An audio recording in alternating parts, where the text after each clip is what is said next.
Just then, birds start falling from the sky for some unknown reason. As the drivers start arguing, Alex sees two helicopters crash in their area, making everyone panic and drive towards the gate of the power plant.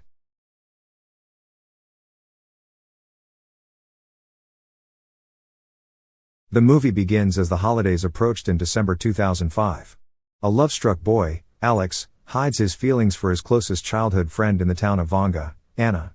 He has always enjoyed being with her, as they both enjoy music. Alex is an only child, living with his mother, Clara, and his father, Bjorn, who always tries hard to bond with him. During a plane ride, he and his father noticed a Russian oil tanker traveling across Swedish waters. This prompts Bjorn, who works at a power plant, to take pictures, as he has suspicions about its motives. Later at home, news about the Russian oil shipping is reported while Alex and his mother discuss presents for Christmas. As the boy asks for an instrument to play with, Bjorn gets mad, protesting that giving Alex something not worthwhile is a waste of time. He then heads out to his workshop, where he has been secretly building a guitar for his son from spare wooden pieces. He plans to give it to him as a Christmas present. As days pass, Alex and Anna become more enthused with playing music, having spent most of their time practicing on the church's old piano. To impress her, the boy creates a song, drawing the piano keys as a guide so that Anna can play it on Christmas Day. As December 25th rolls in, Alex and his family gather in the living room to open gifts. Clara gives her husband an expensive chainsaw, which immediately gets his attention as he takes it straight to the workshop. His family does not know that Bjorn needs the excuse to grab the newly built guitar and surprise Alex. Unfortunately, to his surprise, Clara had surprised Alex with a store-bought guitar she paid for with extra house funds. Despite the boy's overwhelming happiness to receive an instrument, the prideful Bjorn masks his hurt feelings by angrily blaming Clara for spoiling the boy and spending their excess money. He takes the guitar away from Alex and returns to the workshop to destroy it, along with the one he built for his son. A disappointed Alex lies in his bed, hearing his parents have an intense argument.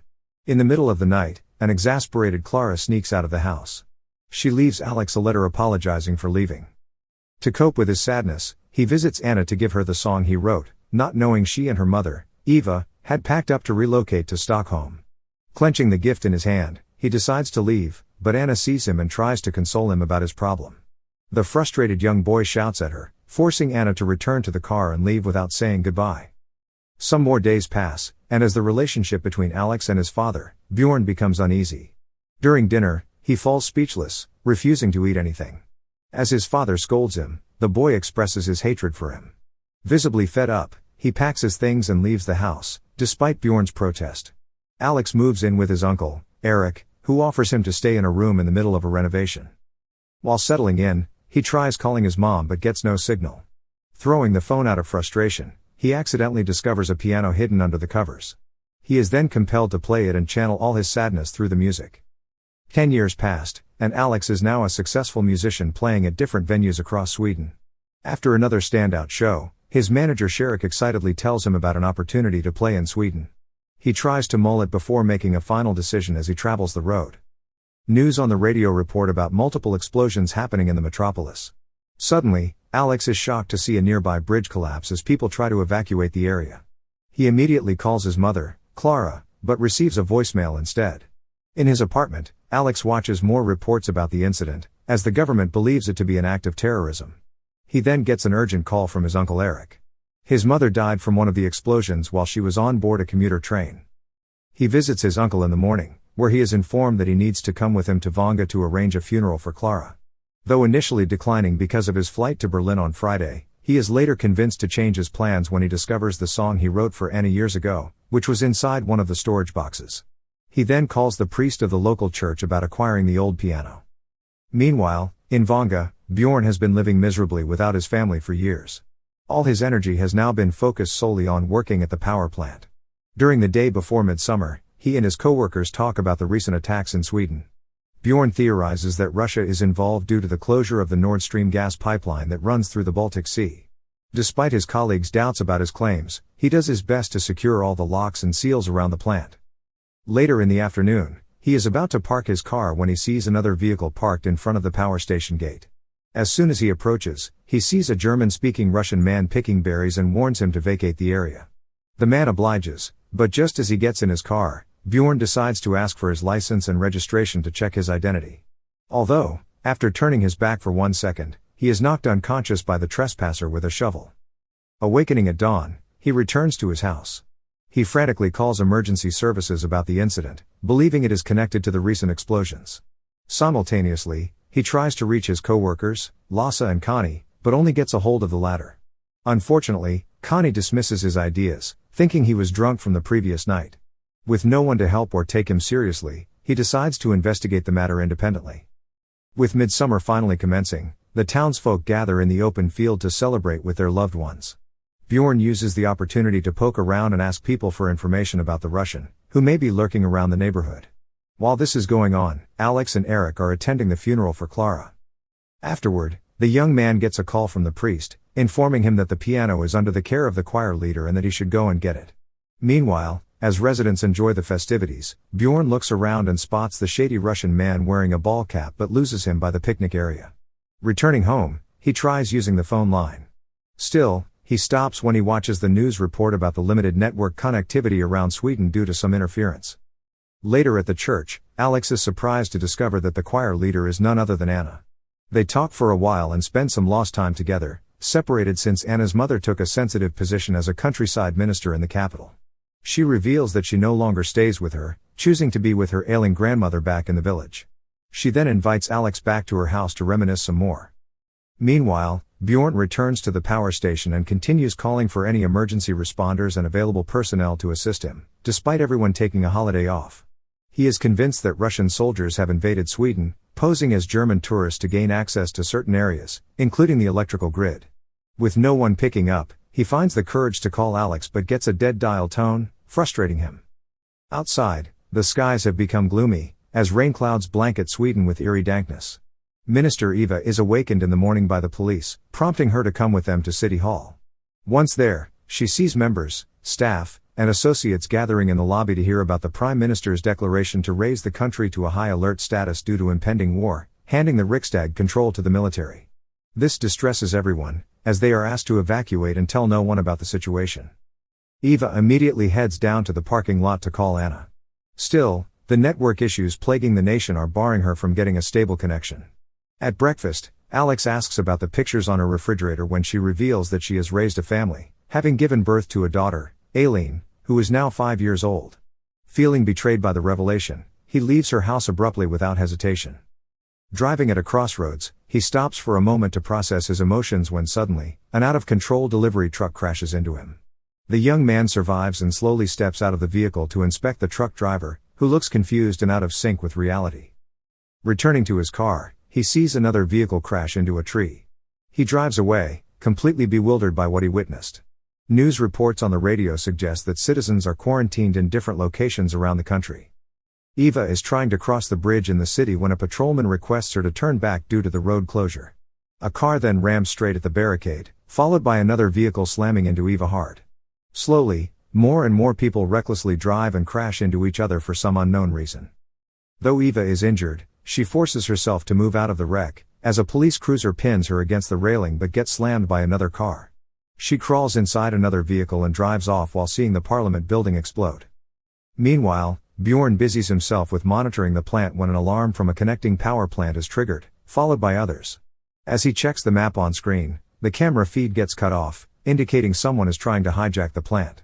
With the proximity alert sounding off, he grabs his shotgun and races down the engine room quietly to locate the source of the intrusion.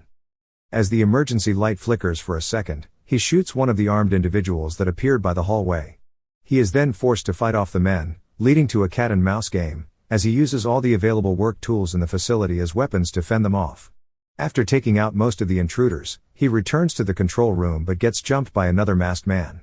Shoving him to the next room, he grabs a cart of hazardous chemicals, pushes it toward him, and ignites it, leading to a massive explosion. He inspects the dead man, revealing him as a Russian soldier. A radio transmission feeds through from the Swedish Air Forces, but he cannot reply due to the cut cable lines. Sensing a disturbance at Vanga station, a helicopter team is ordered to head out. Still, halfway through the journey, the soldiers seem trapped in a trance, with the pilots knocked unconscious. On the road toward the power plant, Alex and Anna get stuck with several motorists trying to pass through opposing lanes. Anna prompts him for an explanation as to where they are going since she needs to pick up Aileen. Still, he is unable to explain the occurrences. Just then, birds start falling from the sky for some unknown reason. As the drivers start arguing, Alex sees two helicopters crash in their area, making everyone panic and drive towards the gate of the power plant. As Alex gets everyone out of the car, he slams into another vehicle, knocking him unconscious and injuring him on the head. Anna and another lady carry him inside the plant as the automated door closes, leaving many more behind outside. A distressed Connie tries to get the door open for his wife, Julia. Still, Bjorn intervenes, saying that terrorists have knocked out power transformers across the country and they will be back to destroy their plant. He is then stunned when he sees his son and immediately places him on a wheeled table with the help of the survivors. While everyone tries to wait for rescue, Bjorn administers first aid to Alex. At the same time, Anna demands to be let out to recover Aileen. He declines, hoping to do it himself, but Anna handcuffs him so he can stay behind and spend some time caring for his long-lost son. Meanwhile, Eva is rescued in the middle of the forest by the armed forces and subjected to decontamination. She is brought before some soldiers who explain that the infection spreading among the citizens is from rain, indicating a chemical attack that induces Alzheimer's-like symptoms. Hoping to get aid from the Prime Minister, Eva mentions that he died during the attack. She then protests the commanding officer to use available transmission lines to warn more people, but he declines, leading to a standoff among the other officers, including Anna's husband Kim, who wants to help the minister. He is subdued at the expense of the second-in-command, who is shot accidentally.